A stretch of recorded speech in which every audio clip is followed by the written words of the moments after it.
Hi everybody, welcome to Pharma Explora. In today's video, we're diving into the reverse spiral bandage technique. We'll cover everything you need to know, from when to use it, how to apply it, and important contraindications to keep in mind. Let's get started. A reverse spiral bandage is a wrapping technique for tapered body parts like the forearm or calf. Unlike a regular spiral bandage, you fold the bandage back on itself after each turn, forming a V shape. This helps the bandage fit snugly and prevents gaps, making it ideal for securing dressings and providing support on uneven surfaces. Additionally, the reverse spiral bandage works great for areas of the body that are irregularly shaped or taper, like forearms or lower legs. A regular spiral bandage might not stay put or cover these areas evenly, so this technique comes in handy. It's especially useful in situations like these. This type of bandage is commonly used for securing dressings on irregularly shaped body parts. It's especially useful for areas that have uneven shapes, like the forearm, lower leg, thigh, or calf. The reverse spiral technique allows the bandage to fit better around these tricky spots, keeping dressings securely in place. Managing swelling. When wrapped with the right amount of pressure, the reverse spiral bandage can help reduce swelling in an injured limb, like after a sprain or strain.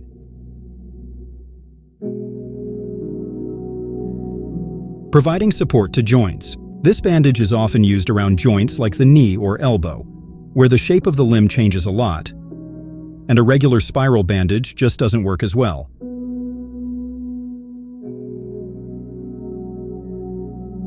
Post-surgical care.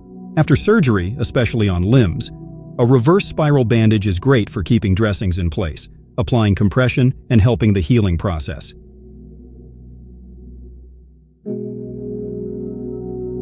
Venous insufficiency or varicose veins. Sometimes this bandage technique is used to apply compression to help manage venous insufficiency or varicose veins in the legs.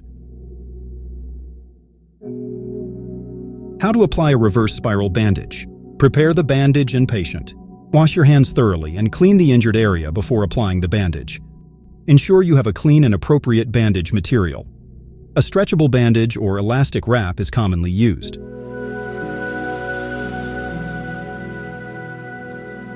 Position the injured limb. Have the person sit or lie down comfortably,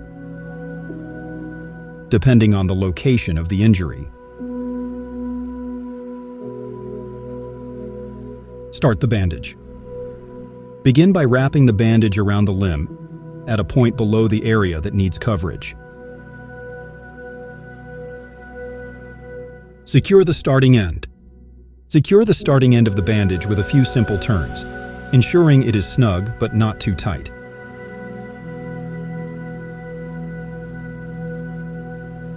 Begin the spiral.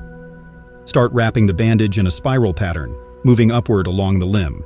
Overlap each turn by about 1/3 to 1/2 the width of the bandage to ensure even coverage.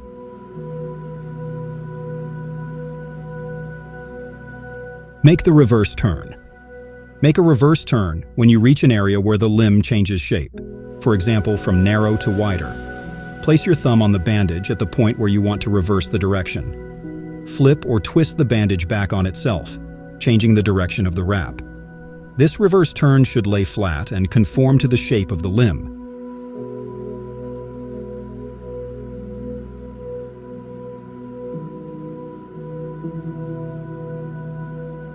Continue wrapping. Continue wrapping the bandage in a spiral pattern, reversing direction as needed to accommodate changes in the limb's contour. Ensure each reverse turn is smooth and the bandage lays flat against the skin.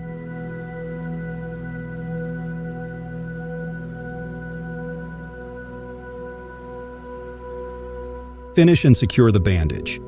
Once the entire area is covered, finish the bandage with a final turn that overlaps the previous one. Secure the end of the bandage using a safety pin, tape, or by tucking it under the last wrap.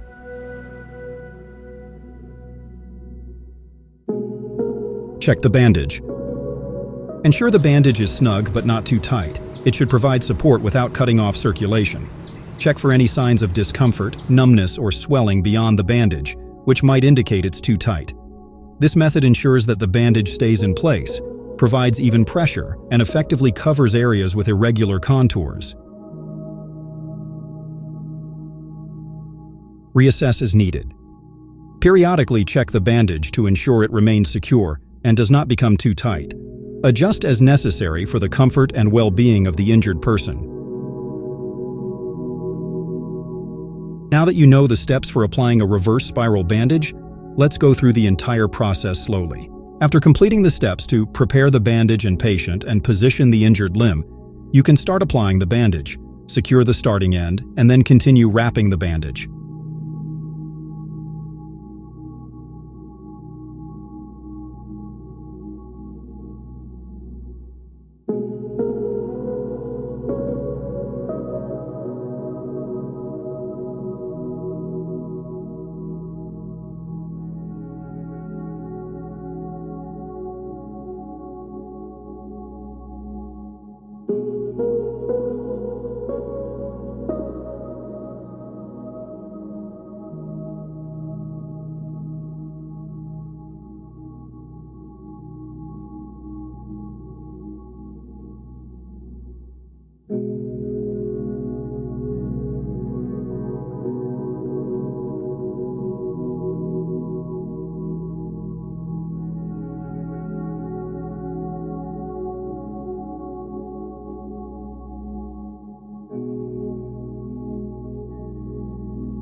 For more clarity and better understanding, let's watch another demonstration.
Finally, secure the end of the bandage with a safety pin, tape, or by tucking it under the last wrap.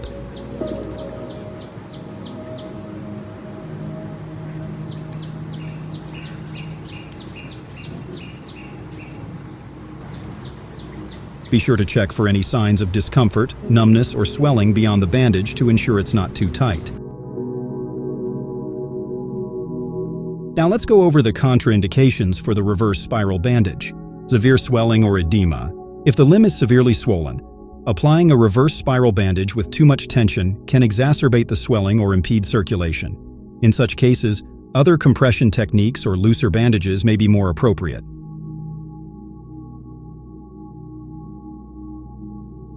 Impaired circulation.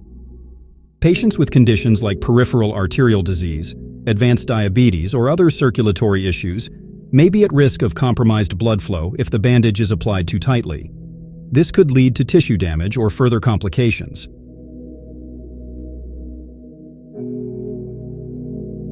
Open wounds or ulcers.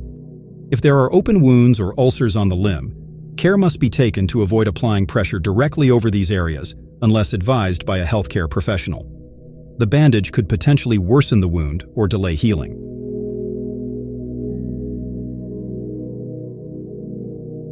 Skin conditions or allergies. Patients with certain skin conditions, such as dermatitis or allergies to bandage materials, may experience irritation or allergic reactions. In such cases, Alternative bandaging techniques or materials may be needed.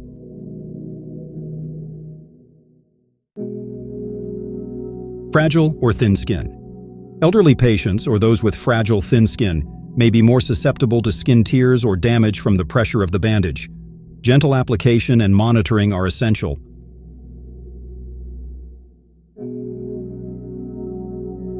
Suspected fractures.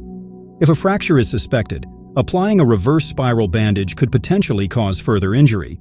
Immobilization with a splint or cast is typically preferred in these situations.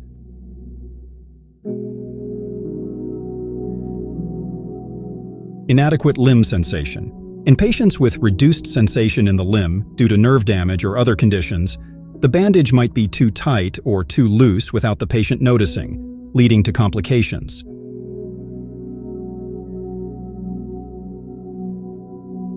Infection.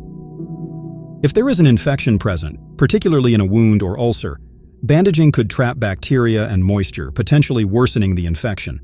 Medical advice should be sought before applying any bandage. Thanks so much for watching. I hope this video helped you understand the reverse spiral bandage. If you found it useful, don't forget to like, share, and subscribe for more tips and tutorials. Have any questions or topics you'd like to see next? Drop them in the comments below. See you in the next video.